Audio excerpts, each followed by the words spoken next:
शुक्लाम्बरधरं विष्णुं शशिवर्णं चतुर्भुजं प्रसन्नवदनं ध्यायेत् सर्वविघ्नोपशान्तये। व्यासं वसिष्ठनप्तारं शक्तेः पौत्रमकल्मषम् पराशरात्मजं वन्दे शुकतातं तपोनिधिम्। व्यासाय विष्णुरूपाय व्यासरूपाय विष्णवे नमो वै ब्रह्मनिधये वासिष्ठाय नमो नमः। अविकाराय शुद्धाय नित्याय परमात्मने सदैकरूपरूपाय विष्णवे सर्वजिष्णवे यस्य स्मरणमात्रेण जन्म संसारबन्धनात् विमुच्यते नमस्तस्मै विष्णवे प्रभविष्णवे। ॐ नमो विष्णवे प्रभविष्णवे। श्रीवैशम्पायन उवाच श्रुत्वा धर्मानशेषेण पावनानि च सर्वशः युधिष्ठिरः शान्तनवम् पुनरेवाभ्यभाषत। युधिष्ठिर उवाच किमेकम् दैवतम् लोके किम् वाप्येकम् परायणम् स्तुवन्तः कङ्कमर्चन्तः प्राप्नुयुर्मानवा शुभम्। को धर्मः सर्वधर्माणाम् भवतः परमो मतः किम् जपन्मुच्यते जन्तुर्जन्म संसारबन्धनात्। श्रीभीष्म उवाच जगत्प्रभुम् देवदेवमनन्तम् पुरुषोत्तमम् स्तुवन्नाम सहस्रेण पुरुषः सततोत्थितः तमेव चार्चयन्नित्यम् भक्त्या पुरुषमव्ययम् ध्यायन् स्तुवन् नमस्यम् च यजमानस्तमेव च अनादिनिधनम् विष्णुम् सर्वलोकमहेश्वरम् लोकाध्यक्षम् स्तुवन्नित्यम् सर्वदुःखातिगो भवेत् ब्रह्मण्यम् सर्वधर्मज्ञम् लोकानाम् कीर्तिवर्धनम् लोकनाथम् महद्भूतम् सर्वभूतभवोद्भवम् एष मे सर्वधर्माणाम् धर्मोऽधिकतमो मतः यद्भक्त्या पुण्डरीकाक्षम् स्तवैरच्चेन्नरः सदा परमम् यो महत्तेजः परमम् यो महत्तपः परमम् यो महद्ब्रह्म परमम् यः परायणम् पवित्राणाम् पवित्रम् यो मङ्गलानाम् च मङ्गलम् दैवतम् देवतानाम् च भूतानाम् यो व्ययः यतः सर्वाणि भूतानि भवन्त्यादियुगागमे यस्मिंश्च प्रलयम् यान्ति पुनरेव युगक्षये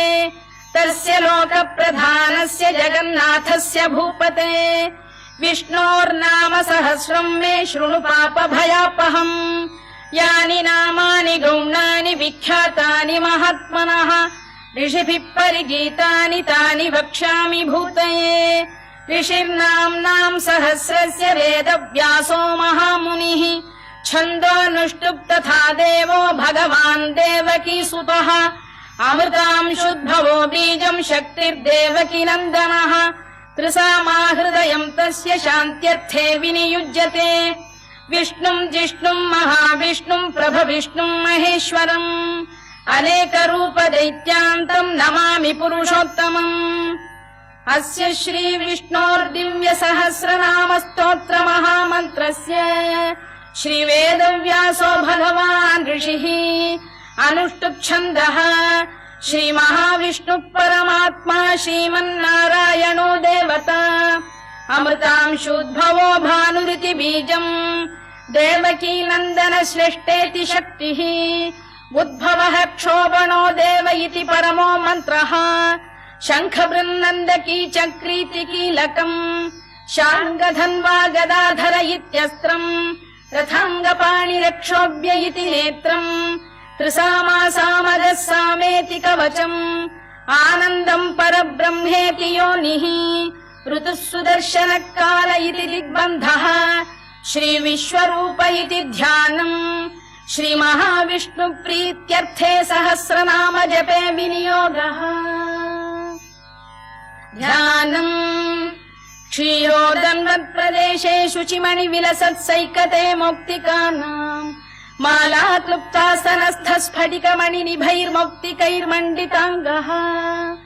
शुभ्रैरभ्रैरदभ्रैरुपरि विरचितैर्मुक्तपीयूषवर्षैः आनन्दीनः पुनीयादरिनलिन गदा शङ्खपाणिर्मुकुन्दः भूः पादौ यस्य नाभिर्विहदसुरनिलश्चन्द्रसूर्यौ च नेत्रे कर्णावाशा शिरोद्यौर्मुखमपि दहनो यस्य वास्तेयमब्धिः अन्तस्थम् यस्य विश्वम् सुरनर खगो भोगि गन्धर्व दैत्यैः चित्रम् रम्यते तम् त्रिभुवन वपुषम् विष्णुमीशम् नमामि। ॐ नमो भगवते वासुदेवाय।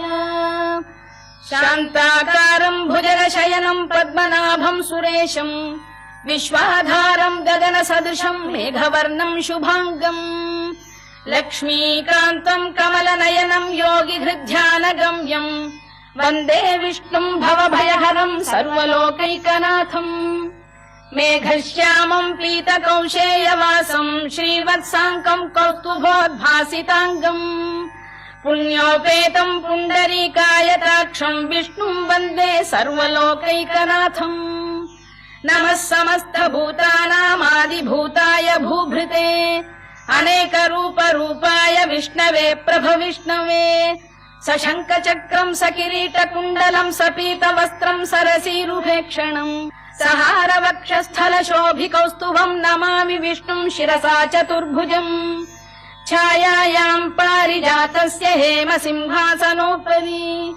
आसीनमम्बुदश्याममायताक्षमलङ्कृतम् चन्द्राननम् चतुर्बाहुम् श्रीवत्साङ्कितवक्षसम्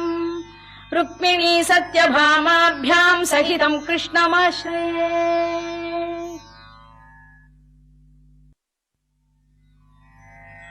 ॐ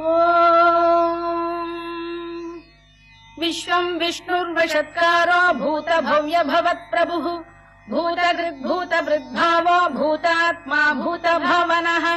भूतात्मा परमात्मा च मुक्तानाम् परमागतिः अव्ययः पुरुषः साक्षी क्षेत्रज्ञोऽक्षर एव च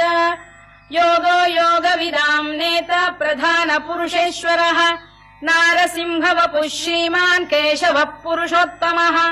सर्वः शर्वः शिवस्थाणुर्भूतादिर्निधिरव्ययः सम्भवो भावनो भर्ता प्रभवः प्रभुरीश्वरः स्वयम्भूः शम्भुरादित्यः पुष्कराक्षो महास्वनः अनादिनिधनो धाता विधाता धातुरुत्तमः अप्रमेयो ऋषिकेशः पद्मनाभोऽमरप्रभुः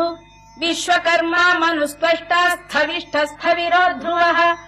अग्राह्यः शाश्वतः कृष्णो लोहिताक्षप्रदर्दनः प्रभूतस्त्रिककुब्धाम पवित्रम् मङ्गलम् परम् ईशान प्राणद प्राणो ज्येष्ठः श्रेष्ठः प्रजापतिः हिरण्यगर्भो भूगर्भो माधवो मधुसूदनः ईश्वरो विक्रमी धन्वी मेधावी विक्रमक्रमः अनुत्तमो दुराधर्ष्य कृतज्ञ कृतिरात्मवान् सुरेशः शरणम् शर्म विश्वरेता प्रजाभवः अधः संवत्सरो व्याल प्रत्ययः सर्वदर्शनः अजः सर्वेश्वरः सिद्धः सिद्धिः सर्वादिरच्युतः वृषाकपिरमेयात्मा सर्वयोगविनिसृतः वसुर्वसुमनः सत्यः समात्मा संमितः समः अमोघः पुण्डरीकाक्षो वृषकर्मा वृषाकृतिः रुद्रो बहुशिरा बभ्रुर्विश्वयोनिः शुचिश्रवाः अमृतः शाश्वतस्थाणुर्वरारोहो महातपाः सर्वगः सर्वविद्भानुर्विश्वक्सेनो जनार्दनः वेदो वेदविदव्यङ्गो वेदाङ्गो वेदवित्कविः लोकाध्यक्षः सुराध्यक्षो धर्माध्यक्षः कृताकृतः चतुरात्मा चतुर्व्यूहश्चतुर्दंष्टश्चतुर्भुजः भ्राजिष्णुर्भोजनम् भोक्ता सहिष्णुर्जगदादिजः अनघो विजयो जेता विश्वयोनिः पुनर्वसुः उपेन्द्रो वामनः प्रांशुरमोघः शुचिरूर्जितः अतीन्द्रः सङ्ग्रहः सर्गो धृतात्मा नियमो यमः वेद्यो वैद्यः सदा योगी वीरः माधवो मधुः अतीन्द्रियो महामायो महोत्साहो महाबलः महाबुद्धिर्महावीर्यो महाशक्तिर्महाद्युतिः अनिर्देश्य वपुः श्रीमान् अमेयात्मा महादृधृत् महेश्वासो महीभर्ता श्रीनिवासः सताङ्गतिः अनिरुद्धः सुरानन्दो गोविन्दो गोविदाम्पतिः मरीचिर्दमनो हंसः सुपर्णो भुजगोत्तमः हिरण्यनाभः सुतपाः पद्मनाभः प्रजापतिः अमृत्युः सर्वदृक्सिंहः सन्धाता सन्धिमान् स्थिरः अजो दुर्मर्षणः शास्ता विश्रुतात्मा सुरारिः गुरुर्गुरुतमो धाम सत्यः सत्यपराक्रमः निमिषो निमिषस्रग्वी वाचस्पतिरुदारधीः अग्रणीर्ग्रामणी श्रीमान् न्यायो नेता समीरणः सहस्रमूर्धा विश्वात्मा सहस्राक्षः सहस्रपात् आवर्तनो निवृत्तात्मा संवृतः सम्प्रमर्दनः अधः संवर्तको वह्निरनिलो धरणीधरः सुप्रसाद प्रसन्नात्मा विश्वधृक् विश्वभुग्विभुः सत्कर्ता सत्कृतः साधुर्जह्नुर्नारायणो नरः असङ्ख्येयो प्रमेयात्मा विशिष्टः शिष्टकृच्छुचिः सिद्धार्थ सिद्ध संकल्पः सिद्धिदः सिद्धिसाधनः वृषाही वृषभो विष्णुर्वृषपर्वा वृषोदरः वर्धनो वर्धमानश्च विविक्तः श्रुतिसागरः सुभुजो दुर्धरो वाग्मी महेन्द्रो वसुदो वसुः नैकरूपो बृहद्रूपः शिपिविष्टप्रकाशनः ओजस्तेजोऽब्जुदिधरः प्रकाशात्मा प्रतापनः ऋद्धस्पष्टाक्षरो मन्त्रश्चन्द्रांशुर्भास्करद्युतिः अमृतांशुद्भवो भानुः शशबिन्दुः सुरेश्वरः औषधम् जगतः सेतुः सत्यधर्मपराक्रमः भूतभव्यभवन्नाथ पवनः पावनो नलः कामः कामकृत्कान्तः कामः कामप्रदः प्रभुः युगादिकृद्युगावर्तो नैकमायो महाशनः अदृश्यो व्यक्तरूपश्च सहस्रजिदनन्तजित् इष्टो विशिष्टः शिष्टेष्टः शिखण्डी नघुषो वृषः क्रोधः क्रोधकृत्कर्ता विश्वबाहुर्महीधरः अच्युत प्रथित प्राण प्राणदो वासवानुजः अपां निधिरधिष्ठानमप्रमत्त प्रतिष्ठितः स्कन्द स्कन्दधरो धुर्यो वरदो वायुवाहनः वासुदेवो बृहद्भानुरादिदेवः पुरन्दरः अशोकस्तारणस्तारः शूरः शौरिर्जनेश्वरः अनुकूलः शतावर्तः पद्मी पद्मनिभेक्षणः पद्मनाभोरविन्दाक्षः पद्मगर्भः शरीरभृत् महर्धिर्वृद्धो वृद्धात्मा महाक्षो गरुडध्वजः अतुलः शरभो भीमः समयज्ञो हविर्हरिः सर्वलक्षणलक्षण्यो लक्ष्मीवान् समितिञ्जयः विक्षरो रोहितो मार्गो हेतुर्दामोदरः सः महीधरो महाभागो वेगवानमिताशनः उद्भवः क्षोभणो देवः श्रीगर्भः परमेश्वरः कारणम् कारणम् कर्ता विकर्ता गहनो गुहः व्यवसायो व्यवस्थानः संस्थानस्थानदो ध्रुवः परद्धिः परमस्पष्टः तुष्टः पुष्टः शुभेक्षणः रामो विरामो विरतो मार्गो नेयो नयोनयः वीरः शक्तिमताम् श्रेष्ठो धर्मो धर्मविदुत्तमः वैकुण्ठः पुरुष प्राण प्राणद प्रणव पृतुः हिरण्यगर्भः शत्रुघ्नो व्याप्तो वायुरधोक्षजः ऋतुः सुदर्शनकारः परमेष्ठी परिग्रहः उग्रः संवत्सरो दक्षो विश्रामो विश्वदक्षिणः विस्तारस्थावरस्थाणुः प्रमाणम् बीजमव्ययम् अर्थोऽनर्थो महाकोशो महाभोगो महाधनः अनिर्विण्णस्थविष्ठो भूर्धर्मयूपो महामखः नक्षत्रनेमिर्नक्षत्री क्षमः क्षामः समीहनः यज्ञयुज्यो महेद्यश्च क्रतुः सत्रम् सताम् गतिः सर्वदर्शी विमुक्तात्मा सर्वज्ञो ज्ञानमुत्तमम् सुव्रतः सुमुखः सूक्ष्मः सुघोषः सुखदः सुहृद् मनोहरो जितक्रोधो वीरबाहुर्विदारणः स्वापनः स्ववशो व्यापी नैकात्मा नैककर्मकृत् वत्सरो वत्सलो वत्सी रत्नगर्भोधनेश्वरः धर्मकृद्धर्मकृद्धर्मी सदसक्षरमक्षरम् अभिज्ञाता सहस्रांशुर्विधाता कृतलक्षणः गभस्तिनेमिः सत्तस्तः सिंहो भूतमहेश्वरः आदिदेवो महादेवो देवेशो देवभृद्गुरुः उत्तरो गोपतिर्गोप्ता ज्ञानगम्यः पुरातनः शरीरभूतभृद्भोक्ता कपीन्द्रो भूरि दक्षिणः सोमपोऽमृतपः सोमः पुरुजिः पुरुषत्तमः विनयो जयः सत्यसन्धो दाशार्हः सात्वताम् पतिः जीवो विनयिता साक्षी मुकुन्दोमित विक्रमः अम्भो निधिरनन्तात्मा महोदधिशयोऽन्तकः अजो महार्घ स्वाभाव्यो जिता मित्र प्रमोदनः आनन्दो नन्दनो नन्दः सत्यधर्मात्रिविक्रमः महर्षि कपिलाचार्य कृतज्ञो मेदिनीपतिः त्रिपदस्त्रिदशाध्यक्षो महाशृङ्गकृतान्तकृत् महावराहो गोविन्दः सुषेण कनकाङ्गनी गुह्यो गभीरो गहनो गुप्तश्चक्रगदाधरः मेधास्वाङ्गो जितकृष्णो दृढः सङ्कर्षणोच्युतः वरुणो वारुणो वृक्षः पुष्कराक्षो महामनाः भगवान् भगहानन्दी वनमाली हलायुधः आदित्यो ज्योतिरादित्यः सहिष्णुर्गतिसप्तमः सुधन्वाखण्ड परशुर्दारुणो द्रविणप्रदः दिवस्पृक् सर्वदृग्व्यासो वाचस्पतिरयो निजः त्रिसामासामगः साम निर्वाणम् भेषजम् भिषज सन्न्यासकृच्छमः शान्तो निष्ठा शान्तिपरायणम् शुभाङ्गः शान्तिदः स्रष्टा कुमुदः कुवलेशयः गोहितो गोपतिर्गोप्ता वृषभाक्षो वृषप्रियः अनिवर्ती निवृत्तात्मा संक्षेप्ताक्षेमकृत् शिवः श्रीवत्सवक्षः श्रीवासः श्रीपतिः श्रीमताम्बरः श्रीधः श्रीशः श्रीनिवासः श्रीनिधिः श्रीविभावनः श्रीधर श्रीकर श्रेयः श्रीमान् लोकत्रयाश्रयः स्वक्षः स्वङ्गः शतानन्दो नन्दिर्ज्योतिर्गणेश्वरः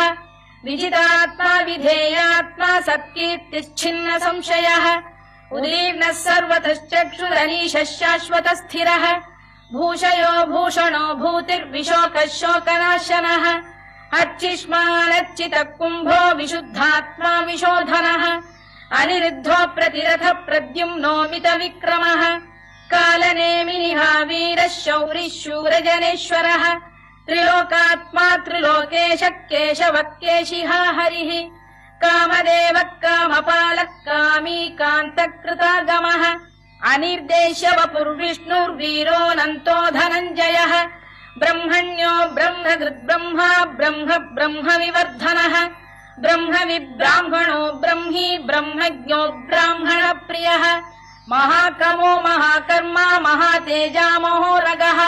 महाक्रतुर्महायज्वा महायज्ञो महाहविः स्तव्यस्तव प्रियस्तोत्रम् स्तुतिस्तोतारणप्रियः पूर्णः पूरयिता पुण्यः पुण्यकीर्तिरनामयः मनोजवस्तीर्थकरो वसुरेता वसुप्रदः वसुप्रदो वासुदेवो वसुर्वसुमनाहविः सद्गतिः सत्कृतिः सत्ता सद्भूतिः सत्परायणः शूरसेनो यदुश्रेष्ठः सन्निवासः सुयामुनः भूतावासो वासुदेवः सर्वासु निलयो नलः दर्पः दर्पदो दृप्तो दुर्धरोऽथा पराजितः विश्वमूर्तिर्महामूर्तिर्दीप्तमूर्तिरमूर्तिमान् अनेकमूर्तिरव्यक्तः शतमूर्तिः शताननः एकोनैकः सवक्कः किम् यत्तत्पदमनुत्तमम् लोकबन्धुर्लोकनाथो माधवो भक्तवत्सलः सुवर्णवर्णो हेमाङ्गो वराङ्गश्चन्दनाङ्गदी वीरः विषमः शून्यो घृता शीरचरश्चलः अमानी मानदो मान्यो लोकस्वामी त्रिलोकभृत् सुमेधा मेधजो धन्यः सत्यमेधाधराधरः तेजो वृषोद्युतिधरः सर्वशत्रभृताम्बरः प्रग्रहो निग्रहो व्यग्रो नैकशृङ्गो गदाग्रजः चतुर्मूर्तिश्चतुर्बाहुश्चतुर्व्यूहश्चतुर्गतिः चतुरात्मा चतुर्भावश्चतुर्वेदविदेकपात् समावर्तो निवृत्तात्मा दुर्जयो दुरधिक्रमः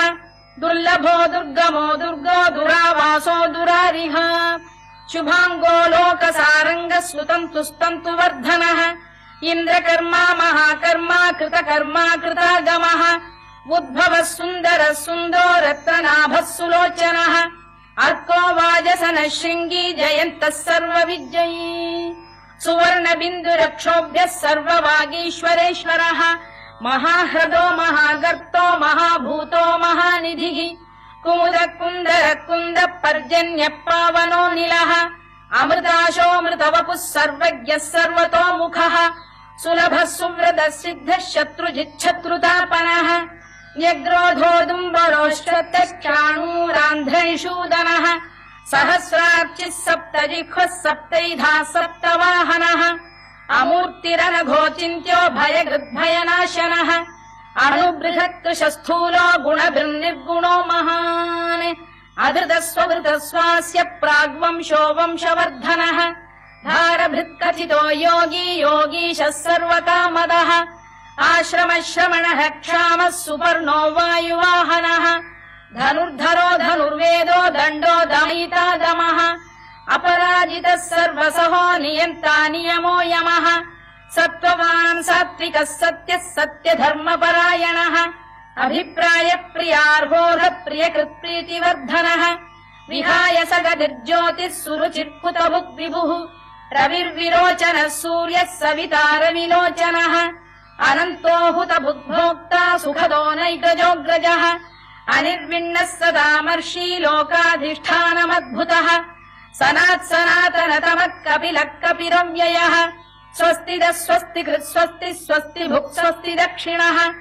अरौद्रः कुण्डली चक्री विक्रम्यूर्जितशासनः शब्दातिकः शब्दसः शिशिरः शर्वरीकरः अक्रूरपेशलो दक्षो दक्षिणः क्षमिणाम्बरः विद्वत्तमो वीतभयः पुण्यश्रवणकीर्तनः उत्तारणो दुष्कृतिः पुण्यो दुःस्वप्ननाशनः वीरः रक्षणः सन्तो जीवनः पर्यवस्थितः अनन्तरूपोऽनन्तः श्रीर्जितमन्युर्भयापहः चतुरश्रो गभीरात्मा विदिशो व्यादिशो दिशः अनादिर्भूर्भुवो लक्ष्मी सुवीरो रुचिराङ्गदः जननो जनजन्मादिर्भीमो भीमपराक्रमः आधारनिलयो धाता पुष्पहास प्रजागरः ऊर्ध्वरः सत्पथाचार प्राणद प्रणवप्रणः प्रमाणम् प्राणनिलय प्राणभृत्प्राणजीवनः तत्त्वम् तत्त्वविदेकात्मा जन्म मृत्युजरातिगः